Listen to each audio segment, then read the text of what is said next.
Hyderabad Banjara Hills road number 1లోని star hotel అయిన తాజ్ బంజారా హోటల్ను జీహెచ్ఎంసీ అధికారులు సీజ్ చేశారు.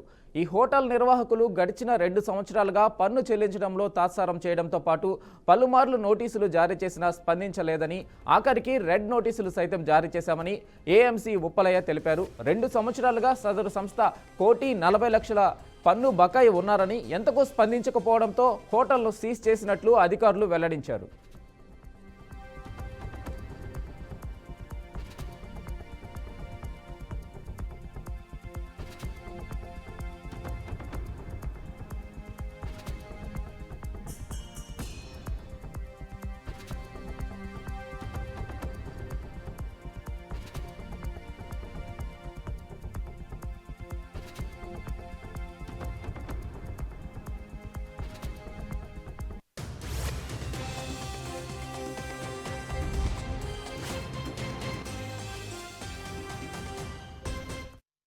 ఇక దీనిపై పూర్తి సమాచారం మా అవుట్పుట్ ఎడిటర్ వెంకట్ అందిస్తారు. వెంకట్, చెప్పండి.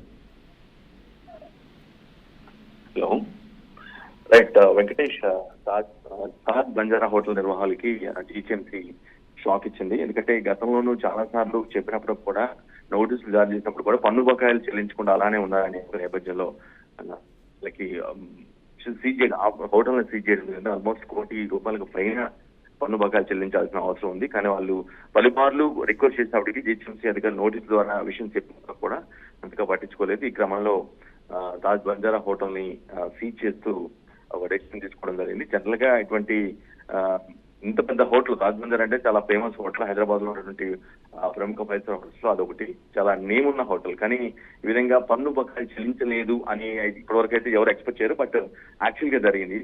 పన్ను బకాయిలు చెల్లించకపోవడం వల్ల వారిపై చర్యలు తీసుకున్నట్టు అర్థమవుతుంది. ఈ క్రమంలోనే ₹1,40,00,000 దాదాపు పన్ను బకాయి పెట్టినట్టుగా అర్థమవుతుంది.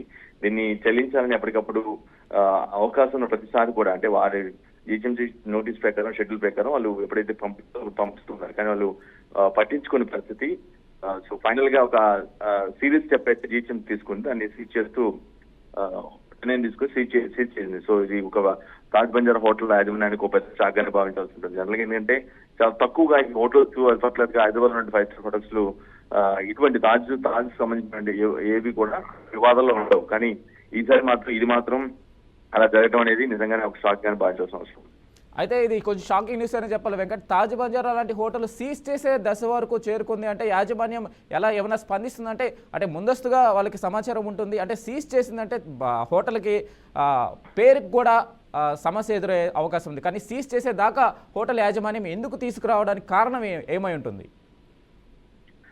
అది నిజంగా ఎప్పుడైతే తాజ్ బంజారా సీజ్ అనగానే జనరల్ గా అందరూ షాక్ గురవుతారు. ఎందుకంటే చాలా famous, one of the best hotels అని కూడా అని అంటూ ఉంటారు. సో అటువంటి హోటల్లో 2 సంవత్సరాలుగా పన్ను కట్టలేదు, అందులోనూ ₹1,40,00,000 దాకా పన్ను చెల్లించకుండా అలానే ఉంచారు అనేది కూడా నమ్మకంగాని పరిస్థితి కనిపిస్తుంది. సో ఈ యజమాని ఖచ్చితంగా జనరల్ గా హోటల్ పెద్ద సంస్థ, ఫర్మ్ కాబట్టి దాన్ని రన్ చేసుకోవాలని చూస్తారు. బట్ సంహౌ దీన్ని ఏ విధంగా చేశారు, ఏ విధంగా అవాయిడ్ చేశారు ట్యాక్స్ అనేది మాత్రం ఇదిగా అందరినీ ఆశ్చర్యపరిచేలానే ఉంది. ఎందుకంటే చాలా పెద్ద హోటల్ రెప్యుటేషన్ ఉంది కాబట్టి ఆబ్వియస్ గా దానికి అటువంటి బ్లాక్ మార్క్ పడకూడదు, అటువంటి ట్యాక్స్ రివేషన్ అనేది ఉండకూడదు అని జనరల్ గా అనుకుంటారు. కానీ ఇక్కడ రొటీన్ కి భిన్నంగా అలా జరిగింది. జరిగిన తర్వాత 2 ఏళ్ళుగా ఆగారు. ఇంత మేరకు కట్టాలని పలుమార్లు చెప్పినప్పుడు కూడా వెళ్ళలేదు. సో ఫైనల్ గా దాన్ని సీజ్ చేయడం అనేది నిజంగా షాక్. మేబీ యాజమాన్యం సార్ట్ అవుట్ చేసిన పరిస్థితి ఉంటుంది. Okay, right Venkat.